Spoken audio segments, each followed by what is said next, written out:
Welcome. My name is Mark Anthony Dubose Jr. I was born July 4th, 1986. I want to say thank you for tuning in to try to figure out some more about your dog. Some of them I want to talk about today, and it comes down to the reasonings on my reasons. You know, I don't know what everyone else out here is doing with your dogs and what your process and thinking like is, but just my thinking and my process of why I just stopped using certain tools with working with these dogs. And I've come to find a different way to be able to get what it is that I'm looking for. And the main thing is, well, up front right away, I want to say is the level of perfectionism that I got out of really allowed me to see a new world with these dogs. Because when you want it perfect now. You don't want that delayed gratification. You want it. So when you want something, usually you'll do some things that you don't really feel comfortable with in the moment to get what you want, to have it to say look good in the future. But still, the main thing that I just was running and stumbling into was realizing that these dogs just kept challenging me. They kept like, you sure you want me to do this? You sure you want, you gonna make me? And they kept doing stuff like that to me. So that's why, you know, in reality with my e-collar, like I came up with ways to be able to use it, that it's a really cool tool to be able to get stuff and make it look and appear to be a certain way. But the main thing is it couldn't have been like that great of a way when the dogs would just still keep challenging it. There's just not a time that you have it on that you never use it again. There's always a scenario where you're having to push that button. And even if it's just once a week, because that's what it got down to with my shepherd. It was like once a week, once every 2 weeks, I'd have to tap it. But once every 2 weeks was because he would do something that he would just like, I don't know how to explain it other than just giving a prime example of it. Of we're just walking, doing what we're doing. And I would say, hey, Kahi, come here. And that boy would be walking and he would just stop, freeze. He would turn back, look at me. And then he would just keep walking. And then that's the moment then I'd have to give him that tap on that collar to basically like remind him of, hey, this is what I want. He knew what I wanted. I know he knows what I wanted because we've been doing this for a long months and months and a year, beyond a year. We're doing that every single day, every single week, every single month. And I mean, when I was first walking that dog, we was walking 7 days a week. We was just going because we weren't going that far. We're doing 3 or 4 or 5 miles at most. That's all I was capable of being able to do at that time. And so it's not like he didn't know. He challenged it. He said, it's basically like, what are you going to do about it? And I just got sick of that. I got sick of that. For me, once a week to you might sound like, oh, that's a dream. I wish I could only have that. And you could deal with that. But for me, I couldn't deal with that. I was just like, I'm tired of this. And then the main reason that I started to realize it is just a level of, I must be disrespecting this dog in some sort of way for him to feel that it needs to like push, just push the boundaries some, push the limits some. And I wasn't happy with that. And I realized it wasn't going away.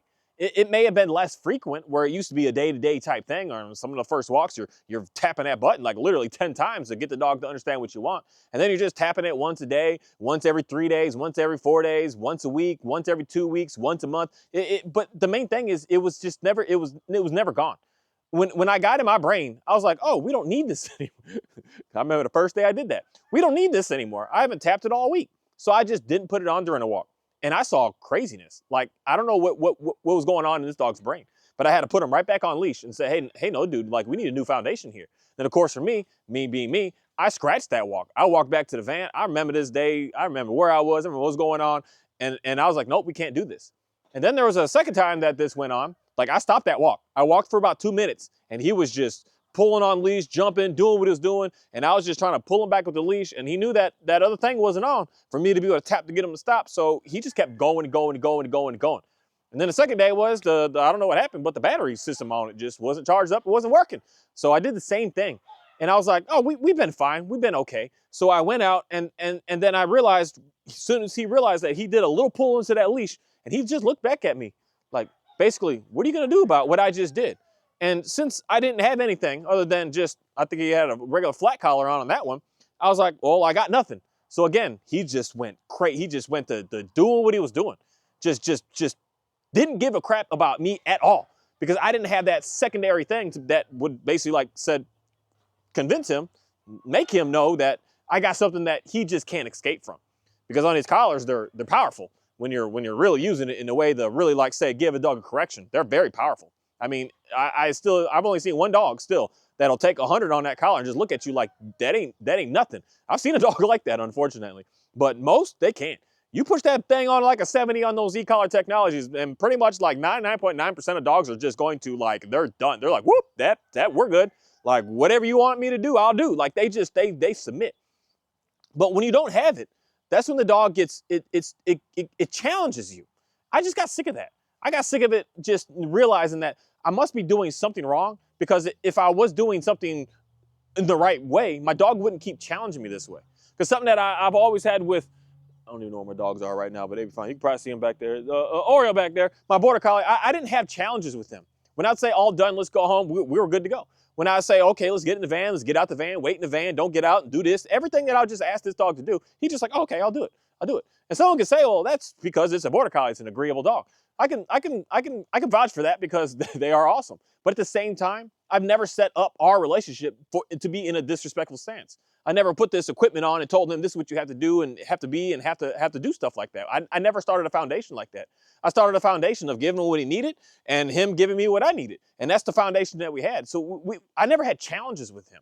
But I definitely had challenges with every other dog that I had, especially my Johnny Man and especially my German Shepherd Kahi.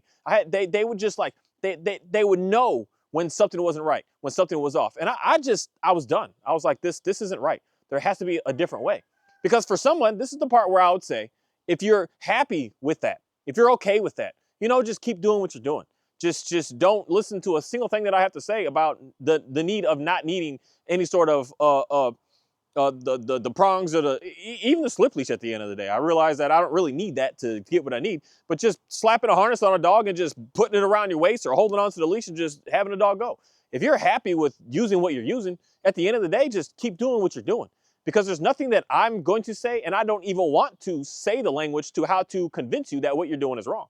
What you're doing is right for what you want.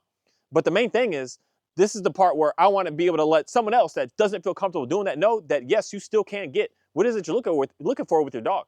And in my opinion, just my opinion, you can get more and better with your dog when you get away from doing stuff like that. Because now my relationship with my shepherd is just, I don't know how to explain it. And what we're going to have in 2 years is going to be like, not even in a year. I already see how it is today. We got into a thing today, like not even today. He's out running around. I don't worry about this dog anymore. I'm just vacuuming, cleaning my van out, doing what I'm doing. This dog's just running around. He's got the range to go wherever he wants on this property. Every gate is open at this moment. I'm trying to get the cows to do what they do because I got my rotational grazing somewhat set up right now because I'm trying to keep grass growing, hopefully as long as I can. And we're doing good this year. So everything is open. So this dude has the opportunity to go wherever he wants. And I just was like, you know what? I'm not even going to call this boy. I'm just going to let him do what he does. I'm just going to focus on my van and just see what happens. Just see what happens. And couple year ago, no. I'd have to keep on reminding him over because he would just challenge every look. Can I this? Can I this? Can I this? Can I go here? How about this? How about this? How about this? How about this? And I just was realizing like I'm not having those issues anymore. The dog is just hanging out. The dog's just relaxed. The dog's not like overly excited. The dog's not like just going wild. The dog's not like literally doing because he would just do. It was just the wildest thing to me. This is probably stuff that the average person, I'm gonna say, just doesn't see in the dogs because I just literally I sit and I just look, I stare at them. I just look to see what they're doing and see what's happening. And this dog would literally do stuff that was just like, I know, like we've already established we don't do this. And he would just like do it and then just look. He would just do madness like that just to see what I would do about it. And the main thing is he would get into it knowing that I'm gonna give that tap on that button. And when I give him that button, then he said, oh, okay, you're all right, I'm not going to do that. I just got sick of that. I got sick of that. And he would just keep doing it over and over and over. And I realized when I started getting away from that stuff, I don't have those issues. I just don't have those issues anymore. The dog just listens. I say, hey, Kahi. He's like, oh, I'll be there. Hey, Kahi, can you go over here? Oh, okay, I'll do that. I mean, my dogs were barking and going crazy. I say, hey, Kahi, come here. Can you lay down? And he's like, okay. We're just not like fighting anymore. We're not doing that level of challenge anymore. And I think that what happens, because especially just my experience with working with more of the working dog aspect than the pet dogs. A lot of the pet dogs, you slap that e-collar on and a lot of them just, they're done. They're done. This is where you're going to have, of course, a very, very good level of success for some of these dogs because some of them, they just like say, take that challenge from you as being the authoritarian and they're just like, oh, master, whatever you need, master, they're done. They don't care. They're just like, you don't even need to put the thing on it anymore. The dog just submits, it folds. It's like, whatever, we're good, we're done. And then in reality, in 2 or 3 years, you got a dog that is just, it's good to go. There's some of those out there. So that's where a lot of people can see the success with, oh, I got rid of it and I don't need it because there's certain dogs that are that way. But there's the other dogs that are just like, they don't like your authority. They don't like you as a person is what I would say. And they don't trust you. And the main thing is why they're going to keep challenging you because they don't respect you. So they're just gonna challenge you. And this happens with a lot of working dogs. I don't know what it is. They're the main thing I can say with it is, I don't want to say I don't know, but the main thing that I see with it is they're independent dogs, such as a lot of like shepherds, a lot of Pyrenees, a lot of border collies, a lot of cattle dogs, a lot of straw shepherds, a lot of kelpies, a lot of dachshunds, a lot of Yorkies, a lot of all these dogs, man. They're independent, man. They don't really like need us to do what they need to do. And then we're going to try to come in and say to that dog that just wants to run and be free, you know, we put it on leash and we're telling it to stay with us. And that dog's like, buddy, I don't need you. Why should I listen to you? Who are you for me to want to listen to you? And the dogs don't need, like, that's a huge thing with certain these dogs, like Huskies and they say about Dalmatians and all these dogs. They're independent dogs. What's the one that's a real good one? The Callahoola, is that what you call it? I don't know what the name of that one. I think that's how you say it. But certainly these dogs are like, they do what they do. They don't need you. They don't need to pay attention to you. They know how to get done what they need to get done. And then when it comes down to you're trying to tell them this, lay here, sit here, do this, the dog's gonna look at you like, why do I need to listen to you when I know how to do what I need to do on my own? And that dog in its brain is already a leader. And dogs, a well-bred dog is a leader. They're the boss. They supreme beings of what they are compared to all the other animals out here. And they have that inside of them, and they know that about themselves. So why would they listen to you? This is where that challenge starts to come in, when we start to like apply pressure. We apply that pressure, and that dog's go like, I'll listen to you half a second because you got that pressure. But the second that dog tries to like, well, let's test it out now. Let's see what now. And then you just keep going through that balance over and over and over and over and over. And it just doesn't go away because that dog is trying to get basically ahead of you. And you're trying to get ahead of it. And you're just going back and forth, and you're getting nowhere. And that's where you're not building a relationship off of trust and respect. You're building a relationship off of just rulership and just dictator, to the point that that dog is not going to perform as good as it should because you're trying to make it submit. You're trying to make it be smaller than it is. And that's where I realize certain things are fascinating with certain my dogs and the different ways that I've done things, especially like my border collie is interesting. This is why my Dalmatian is also going to be very interesting, because I'm not trying to like say control all of what they are. I know that they're independent, and I try to build their confidence up to be even more confident. And that's when they look at me with a different way than what the other dogs do, where I'm trying to actually bring their confidence down, is what most dog training does to dogs. It tries to like, it tries to squash them. It tries to make them be smaller than what they really are. Whereas me, I'm trying to like build them up to be beyond confident. And that's where they start to show me that high level of respect, because now I'm able to provide them something that they were not able to do on their own. Now I'm able to get them through some fears and through some sticky situations that they weren't able to do on their own. So I'm able to push them past that. That's when they look back at me like, dang, buddy, like I couldn't have done that on my own. So maybe I should listen to you because you are someone that is like worthy basically of for me to be able to listen to. But when we're like saying no to everything, we're trying to shut them down, the dog is just going to challenge you and say, you know what, I don't like this. I want to be able to do what I do. This is just what I've come to see with working with these dogs. You know, it may not be what everyone has seen, but the main thing is I just don't want to like, there's a lot of dog trainers out here, and they're not going to, it's not a great thing to put out there to the world of saying that you've messed up some things and things didn't work out the best. And this didn't turn out the greatest. And this didn't go out. That's not good for business. That's not good for business. So they're not going to say the little things that they've seen that just they're not happy with. They're just going, oh, it's good enough. And for me, I'm not happy with having to give a dog a correction once a week. And someone might be, you're happy. You're like, oh, if that's all I had to do to get my dog to like be a nice looking dog, sign me up for that. And straight up, majority of people are cool with that. Majority, because you think that you want that quick thing now and it's going to look good. But the main thing is, what if,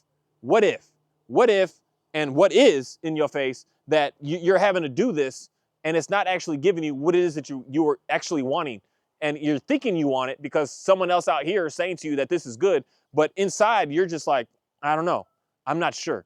And if you're unsure with a dog that is confident, that is like is an independent thinking dog, is a what is called a headstrong dog that is just capable of doing dog stuff, and you're not comfortable with like being able to figure out how to be able to work with this dog, and you're because this is a problem with a lot of people, which are German Shepherds, is you're actually scared of your dog.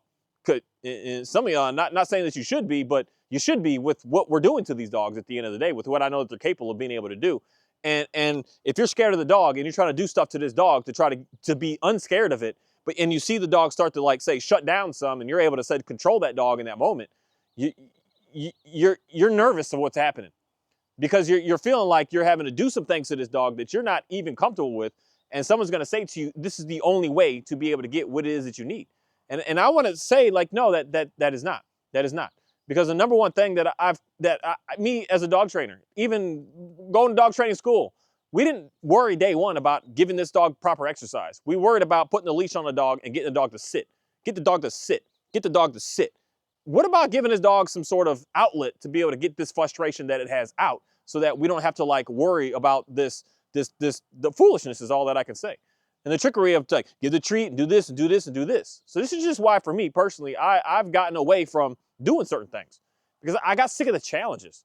And I was just wondering, like, am I ever going to get out of this? Even if it is, for me, just me personally, once a month that I have to remind my dog of what it is that I want, so that he, like, gets said back in check again. That means that there's something of a mismatch that's going on here. A mismatch that's happening, that my dog isn't really, like, trusting in me. It doesn't respect me at all. For me, it respects that collar, it respects that system, but it doesn't respect me. It respects the treat and the toy, but it doesn't give a crap about me.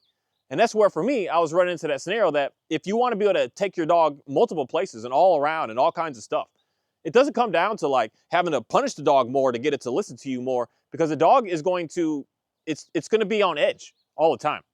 It's going to be on edge. So as much as you can say, I can take my dog more places, but you're laser focused on this dog. You're like all consumed in every little thing that's going on with it. What's it looking at? What's it thinking about? It's about to do, what's it doing, what's it here, what's it here, what's it here. And you I see all the videos. You got your new, what we call it, bling bling back in the day. I don't know what they call it that. Your new necklaces with your new Ecollars. Everyone's just walking with their hand on it all day like this. Every moment with your dog, everywhere you go, you got your hand like this with your dog, holding that remote, holding it steady, just clenched in your hand. And living in a life like that is horrible, because that's how the life that I was living. I just put it in my pocket. I had my pocket. I had it in here. Put a little clip on it. Had it clipped there, and I just had it. And I would see what I'm thinking, like, oh, this might be, and my hand is like, it's ready. It's like ready. It's just waiting. It's just waiting. That's a horrible way to live. A horrible way to live. You're living straight up. What we see with these dogs is reactive, man. You're living a reactive life. You're just waiting. You're like waiting. You're looking at your dog, knowing that it's gonna mess up. You know when it's gonna mess up. That's why you got your finger on the trigger. You know when it's gonna mess up, and when it finally does a little bit of, you're just uncomfortable with, you just tap that button, that dog comes shooting, running back, and it gets right back to your side, and you're like, yep, there we go. That's how you should look. And then you just keep doing that over and over and over, and you're always just on edge with having to hold on to something. It's a horrible way to live, and that's the way that I would want to get more people out of that feeling that you're living in, just always on edge with everything. You're just like, I'm unsure. I don't know. It's like I could take my shepherd around today. I don't care. I don't care. I'm not nervous of him. He's got the eye. He knows himself how to look at people a certain way to say, hey, you can pet me. You stay away from me. You dog, you can come sniff me. You dog, you stay away from me. He's figured that out on his own, because I never even allowed him to even be able to do that, because I was just managing every little thing. So I don't care. I could have dog leash, have him, and I could just walk around, and I don't care. I don't care. I'm not nervous. I'm not on edge. I'm not like, what ifs? What's going to happen? What is this? What is this? It's just a fascinating experience for me to do this road race with him. Like, I think it was last weekend. On last Sunday we ran that race. It was an interesting experience, because there were thousands of people around. There were hundreds of dogs around. And at the end of the race, there's just like people on this, what do you call it, the expo, the end of the race expo. There's just thousands of people all around. There's like 2,000 that ran the race, and most people have like 2 or 3 or 4 people show up just to support them along. And then just random extra people out there. There's just people all around. I'm just walking with my dog, and I don't care. I had him hooked on my leash, the same thing. It was running in. He was just hooked into his harness. So I was just walking around. I don't care. I don't care what dog was around. I don't care what kid was around. I don't care. I'm just walking, and I just don't care. I'm standing in line talking to people and just hanging out, interacting. And he's just there. He's just hanging out. He's just there. I don't need to, like, you okay? You okay? Sit down. Let's get this. I didn't do none of this. It's just hanging out. And that's, to me, what I look at when I look at dogs, is I don't want to be on edge with everything. I don't want to be nervous and worried about everything. And that's what, at the end of the day, a lot of the equipment brings. Is for you to, like, be on this like heightened level of, like, what's going to happen? What's going to happen? Because that's all that you see. because all that you see is the dog like slip up, challenge you, and you have to like pull it to bring it back again. So you're always on this, I don't knows, and I'm unsures, and I don't know what's going to happen here, and I don't know what's going to go on here. You're always in the scenarios. Where my dogs today, if they get nervous, like my Dalmatian got a little nervous the other day. A dog was like, what was that yesterday on our long walk? A dog got straight in her face, like the path, that was actually the sidewalk path we were on. It's pretty big. But this dog ran over and got this just in her face. And her gut instinct was, let me get behind my man. So she ran and got behind me. And I'm like, you know, we could have did that a little more elegantly because I don't want to get tangled up right now, so I might be tripping. But her first thought was like, hey, that dude, he gonna take care of it. And that's what I want my dog to understand, that it doesn't need to like do anything, that I'll take care of it. And it's gonna come back and it's gonna hang out with me. Well, when we're seeing scenarios where our dogs are like looking at something and they're wondering, we're not allowing the dog to like be able to like say, figure it out, because they're independent. They're able to figure out what they want to do, what's gonna be able to be best for them. We're setting the dogs up for failure at the end of the day. Dogs that were just always having to just keep your eye on like crazy, just obsessive. You're just like, don't mess up, don't mess up, don't mess up. You better do good, you better do good, you better be good, you better be good. You're just always on, you can't just like live. You're like focused all in dog. And that's what I was in. And that's what I wanted to figure out how to be able to get out of. And everything that I was doing wasn't leading me to that. Giving the dog more pressure wasn't leading me to that. The more that I was doing, the more that I was like trying to say, get them to be better and in a better like position and a better downstay and a better this, and using more pressure to convince them to do that, the more I was on edge. It wasn't going away. It was like the more I was doing, the more it was just heightening my wildness that's going on. The more it just kept getting worse and worse and worse. As opposed to just, you know, this is just me. This is just my experience. And my experience is not, I'm not just the only person on the planet that's dealt with this, seen this, and is in this. Majority of people are. And majority of dog trainers, I see you guys and girls in your videos. You're putting on this show, but you're like on edge of what that dog may do all the time. All the time, you're just like, I hope he stays. I hope he stays. You're just like, you're not just walking and moving and being. You're not living. You're not living the way that I see the simple, I don't like really bringing it up so much, but the homeless man's dogs that I always keep seeing, man. They got the most premium look. You both can't chase. All done. Or all done. One of you, only one at a time. Get two at a time, that's when things get chaos. I don't care. Each one can do it on their own. They can't pack up and do it together. Stuff gets fascinating when that goes down. But they're just walking and hanging out.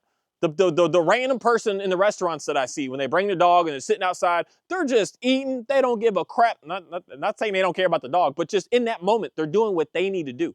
They're engaged in conversation. They're not watching the dog. They're not even real. The dog, in most cases, they're passed out under the table. They're just gone. But when I see dogs in there that are stacked up with equipment, the owner is like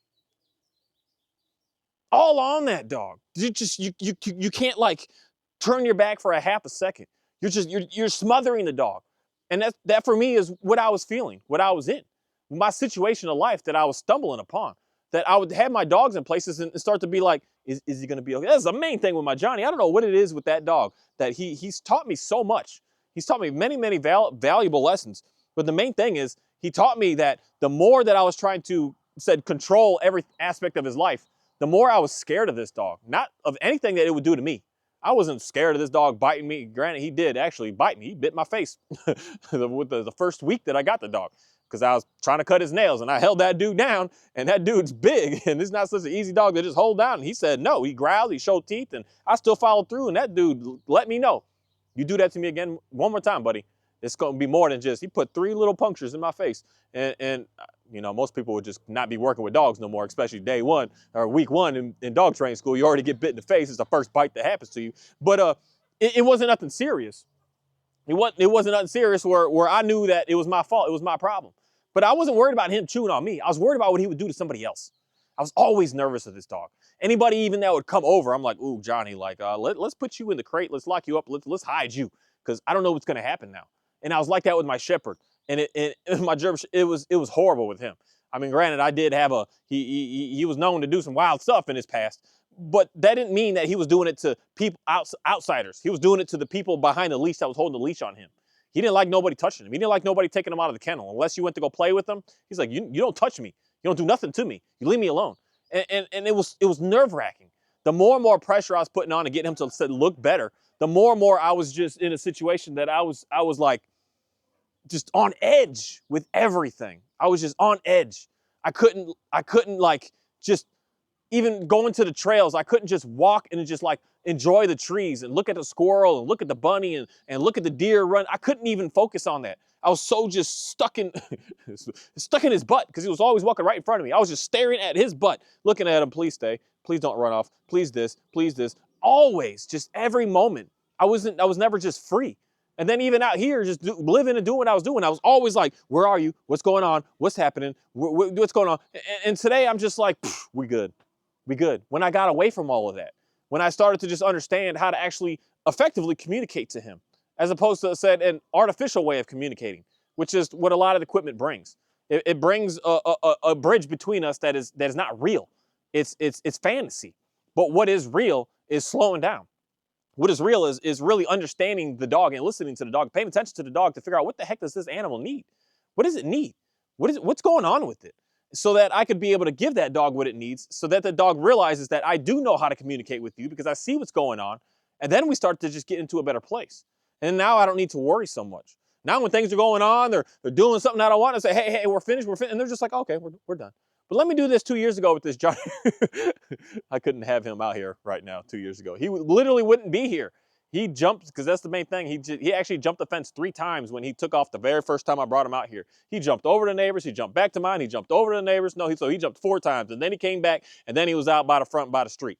This dude wouldn't be around. He wouldn't be nowhere near me because he knew that he had a little bit of freedom, and then I wasn't like laser focused on paying attention to every little thing that he was doing. Every little thing. I had to be like on him, and he knows. He knows. That's how my dogs know today. The thing that they'll do behind my back is they'll go find some food and they'll go get it. Just like the start of this video, they went to go get, they got some bones back there and they eating the bones. They know that when I'm not watching them, they go do that. But that's something that I can say, like, I can compromise with. I'm cool with you. Go chew a bone, go steal an egg.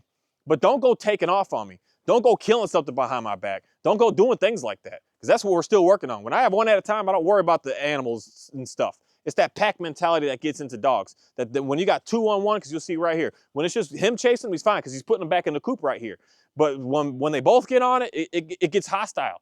And that's stuff that I'm still working on and more than likely going to work on forever at the end of the day, because I'm talking about animals here. We're not talking about like both these animals are herding, moving type animals. This is just what they do. But I'm trying to get them to learn how to work more in tune with each other in a more proper way, as opposed to just starting to get like wild with it. But this is here.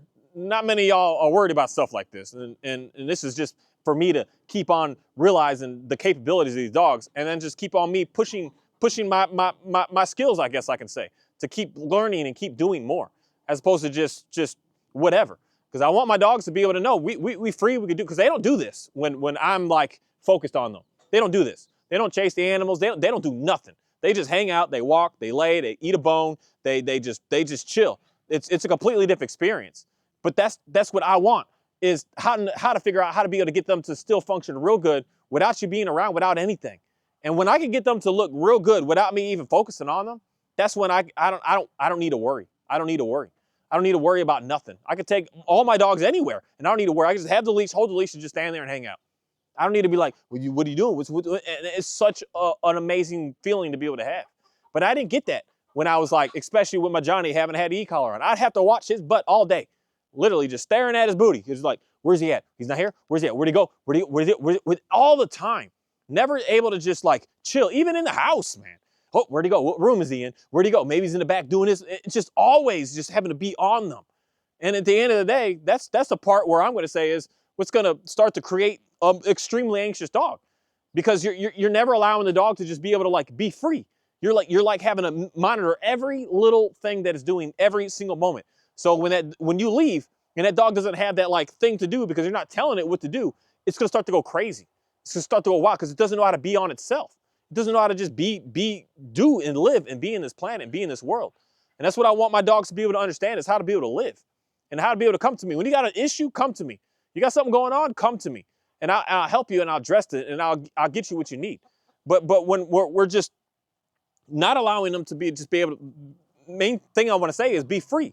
if they're always in captivity all the time, because this is the part where if we're already in the house, this is the thing, that the house is already a crate. It's just a bigger one than the smaller one. So the dog is already feeling restricted in there. So now you're going to restrict everything from that dog being restricted in there. It's no different than just slapping a dog in a crate at the end of the day. The dog should be able to move. So I want to sleep here now. I decide I'll go sleep over here. When a dog's able to do that, that's when you start to see the dog start to be more and more calm, more relaxed. This is all before dog training. The story I'm about to tell is my Staffordshire Terrier I had that I forgot what it was, but the schedule got jammed up where I wasn't there as much as I wanted to be there. So I needed to get her to get out to go potty. So, you know, most people, you get on all these apps to get a dog walker or whatever. And I was just like, nah, we're not doing that. So what I did, I got a doggy door.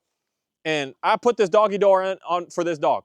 And it took a minute. She didn't quite go through it first. So I'm not even gonna lie. I didn't know what to do. So I just pushed her out. I just said, get out. Door open, I just pushed her, shoved her out, and she went out. She's like, oh. And then I just waited for her to, on her own, just at some point come back inside. And she came back inside, and then she realized I can go in and out.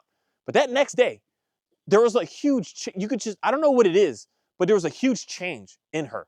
That you could see this anxiousness in her. But now that she had the freedom to be able to go potty when she wanted, the freedom to be able to go outside and hang out when she wanted, she just had, like, I don't know how to explain it, but her face just like relaxed. She's like, woo, awesome. Like, it was an amazing experience to be able to see. And that's what happens when you give the dogs a little more freedom. And granted, this is the thing where you may not have a setup to be able to do such a thing. You maybe just be where you are, but try to do whatever you can. Because especially these dogs live a long time now. It's not no 2 years. It's 15 to 20 years we're talking about here. So maybe you're in a situation right now, you're living in an apartment right now, and you're like, I don't know. It's like, so let's put some plans together so that you can do more in your future. And if that's all you want, then, you know, get a dog that's adaptable to that. Don't get a dog get you one of the little small, because that's why we got a lot of small dogs, man. We got so many different type of breeds out here. Don't get no border collie and you're living in an apartment on the 18th floor and you work 18 hours a week. I mean, a day. Shoot, even a week, that might be too much, depending on what you're doing with that dog. Don't think that you're going to be able to have a nice relationship and things not going to get chewed up and things absolutely destroyed. But the main thing is, like, look to how can I better things as opposed to how can I just, like, adapt to make some things work. How can you get into a situation to better your life? And some of y'all, for me even, this is the main thing that my give back for what YouTube does for me and for you guys that follow me and watch me and pay attention to me, my give back is I'm about to buy me a lure course to put in my field. And you need to run your dog and you live, I mean, even if you were 2 hours from me, it might be something that you would do every single week to just come through and let your dog run, man. Let him run. That's something that I'm getting ready to get set up that I'm going to get moving with and make happen. So that if anyone is like, I need my dog to be able to, like, get something, I'm going to have a course set up so that we can do something.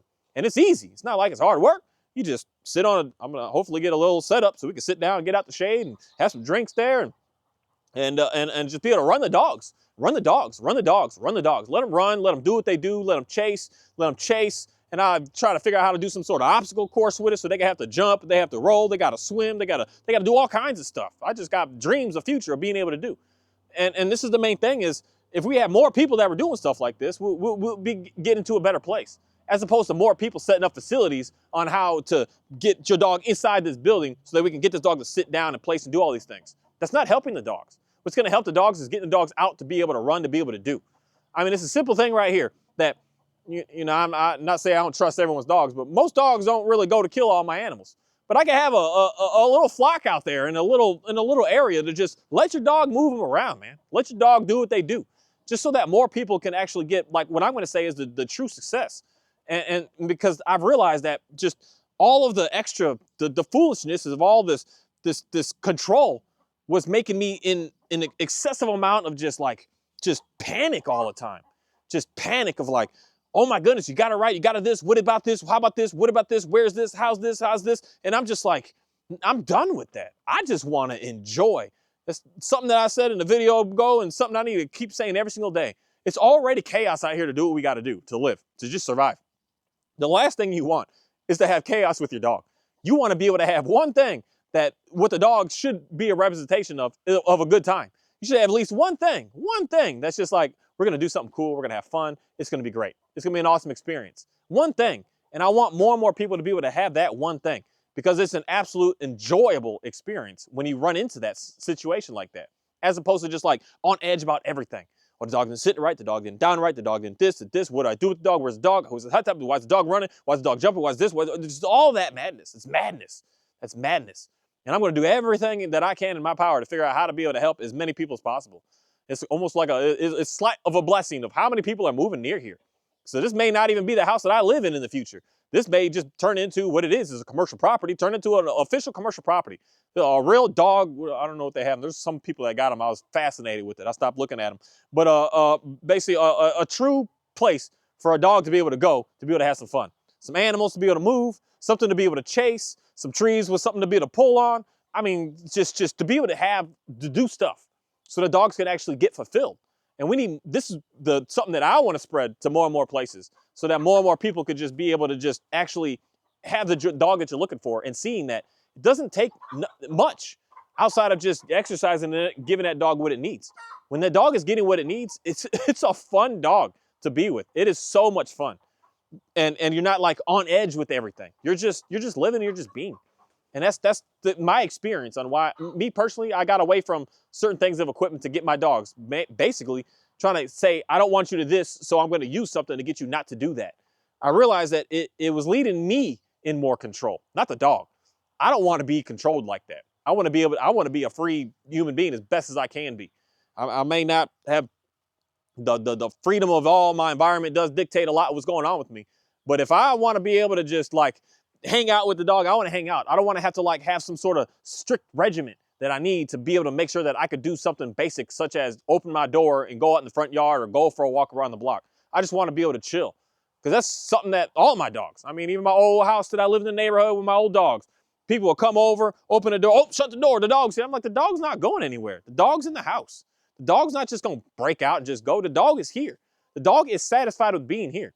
And then when I gave her that dog door to go out in the backyard, we had a huge backyard. It was, I mean, not compared to this. This is a massive backyard. This is a 2-acre backyard, technically. That's my situation here. But it was a big backyard for a regular neighborhood. And she was in love with it. She would run a little bit, but mainly she knew we were going to get our walk in. We did our walks every day. We walked around the lake. It was a 3-mile walk every day. We did that every single day. And she was just satisfied with that. She was good to go. She was, in reality, she was too much for her at first. The first time I ever walked that dog, I walked her too far. And then she was like scared of going for walks for months. It took me a while to like build her up again to know like we could do this. And I had to build it. It was hard for her to walk a 3-mile walk. That's just your regular bully breed dog. They're not really built like that. Not all. Some are, but the ones that I still see that I go and help with, they can't walk no 3 miles, man. they go for like a 10-minute, half mile walk, and they're just like, whoa, buddy, like that was a stretch. They could pull on stuff and they could chew on stuff for much more, but those walks it's overwhelming for them. It's not what they're supposed to do. And for me, you know, I don't live that lifestyle anymore, so that's why I don't have them. But the biggest thing is, once the dog is able to get what it needs, it doesn't give so much pushback. When you're putting more in control in, you're in more control. And I'm done with that. I'm done with that. I got sick and tired of it. So that's why for me, I kept like, what's next? Because for me, just me, you know, so you're happy with once a week correcting your dog to make it continue to keep looking good. You're probably happy with that. But me, I wasn't. I was like, I don't like this. I don't care about this. Because it was the on edge that I was always on, that I just was like, no. I can't live my life with my dog basically running me around. Man, Oreo, you doing a really good job, man. You doing a real good job. But this dude, he'll get him in this coop. This is what he's doing. I don't know how many he's got in here by now. He's like 5 or 6 or 7 or so. He stayed busy. This is loose, get back in the coop. But these chicks can be free range. I don't care. They actually go way, way out in the field. But he knows that's what he does. It's just what he does. It's what he naturally does. It's what's inside of him to do. And when he's able to do what's natural to him and it's easy to him, it's fun to him and enjoyable to him and his work, he's a nice dog. And I hope to be able to just get inspired, not only you to want to exercise and play with your dog and get your dog some work that it needs, but try to like get more people together to figure out how to be able to get a group that you could do stuff and maybe rent something so that you could set something up to be able to play with your dog some more. There's some amazing dog sports out here, but the unfortunate thing is most of the stuff just goes towards competition. And I don't want nothing to turn into no competition. We're just having fun. We're doing what we're doing. And because this isn't because personally me, it's just me, okay? I don't agree with you turning something into a competition that's not you that's doing it. Don't like get your dog to be the best when you're not.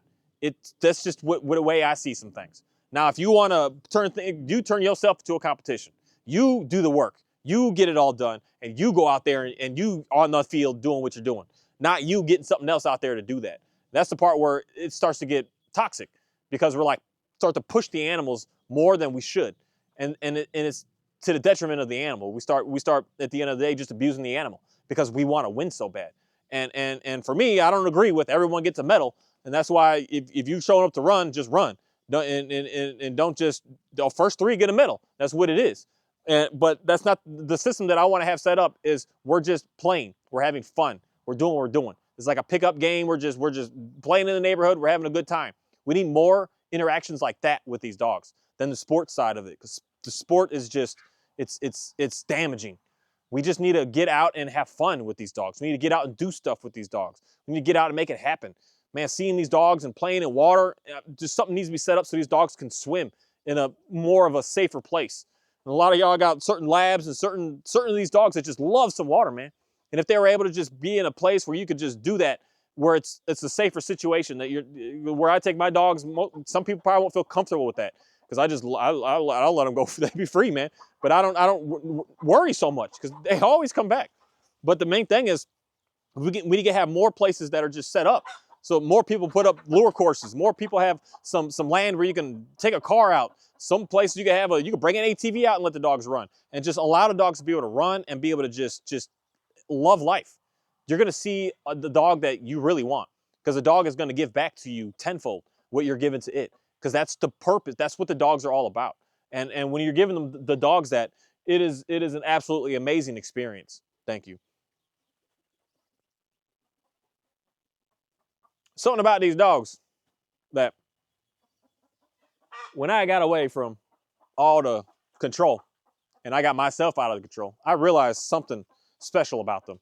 Something that's just like calming and relaxing about them. Something that is just like so peaceful in a way that it's like, that's why for me, I keep adding extra, because sometimes I'm strange with that. That I listened to a guy's video last night that really got me thinking about the whole concept of being scared and being nervous about like having some sort of success, because you're not used to that. And for me, I'm going to say I'm not used to that. I'm used to everything just being chaos and everything being like maddening. And I was used to that. That's just the way my life was. And when I started to get out of that, I started to get into this like, what do I do now? What do I do next? And I started stumbling. And it's been a challenge for me in reality to just enjoy what it is that I have and what I got going on, to just appreciate it and just have fun with it. And once I started to just embrace that more, I realized like, man, there's some amazing stuff that we can do on this planet that doesn't involve, at the end of the day, any kind of money. Doesn't involve any kind of sacrifice that you have to do something that you're not comfortable with. It just involves just enjoying what we have out here. Because most of what I do that I find the most enjoyment is just taking my dog for a walk in the woods. And it's getting me some exercise, it's getting me some fresh air, it's getting me a chance to be able to do something pretty cool. And I listen to a lot of books while I'm doing these walks as well. And it's allowed me to just be able to like enjoy the situation of just like not being in chaos anymore. And that's something that, you made it this far in this video. There's a lot of other stuff that I like talking about than just these dogs. But I try to incorporate, I try to figure out how to get it all in here, because my main thing is I want to be able to help out human beings be able to get into a better place. And that concept of being in chaos and just like being satisfied with it, that's something that I see in a lot of people, that you say you want to find peace, but in reality, you look for more problems. Because that's one thing that a lot of people do with dogs, is you got one dog and it looks good, and you're like, let me get another one. And it's like, why not just live in the good and just enjoy it? Why add extra chaos? Why add extra that's going to turn into chaos? Just enjoy what's good and have fun with it.